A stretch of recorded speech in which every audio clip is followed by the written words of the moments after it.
We're presenting now what I feel to be a rather extraordinary exhibition of new paintings by artist Alexis Rockman. You can see here behind me that Alexis has an extraordinarily powerful way with paint, with image, with color. His work is largely involved in this particular instance with climate and weather per se. He's talking about how climate changes and the subsequent weather difficulties that have emerged throughout the world are affecting our daily lives.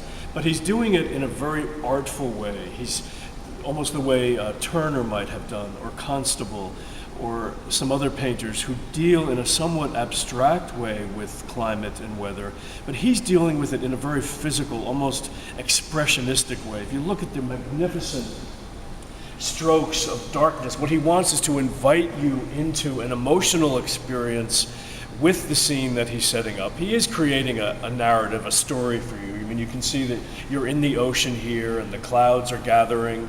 There's a storm brewing, or a storm in the midst with lots of lightning.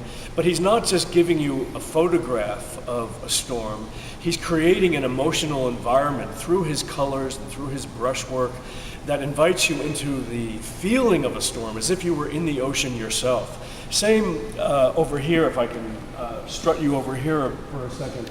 There's a car here, if you can maybe zoom in and see this car that's driving into this cyclone, perhaps. It's a terrifying image that suggests almost that this car is driving into oblivion in a certain way.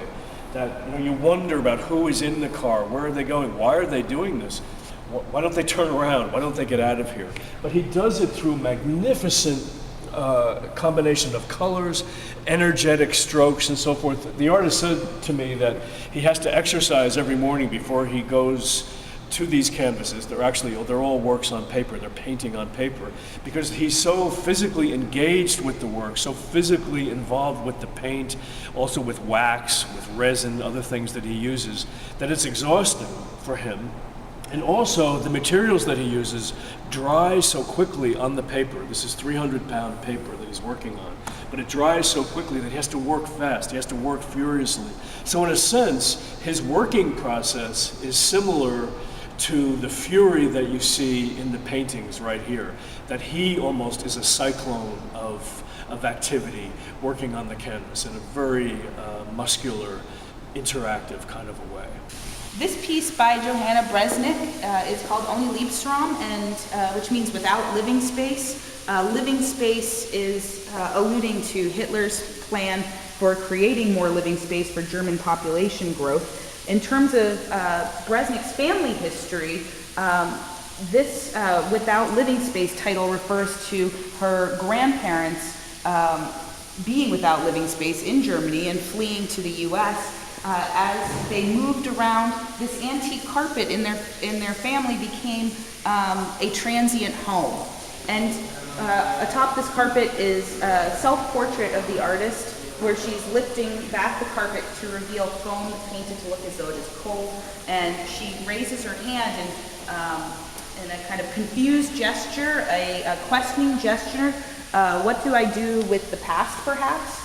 What is home for me? What does this legacy mean to me? Is she revealing the past, or is she covering it up? That's a central question to this work.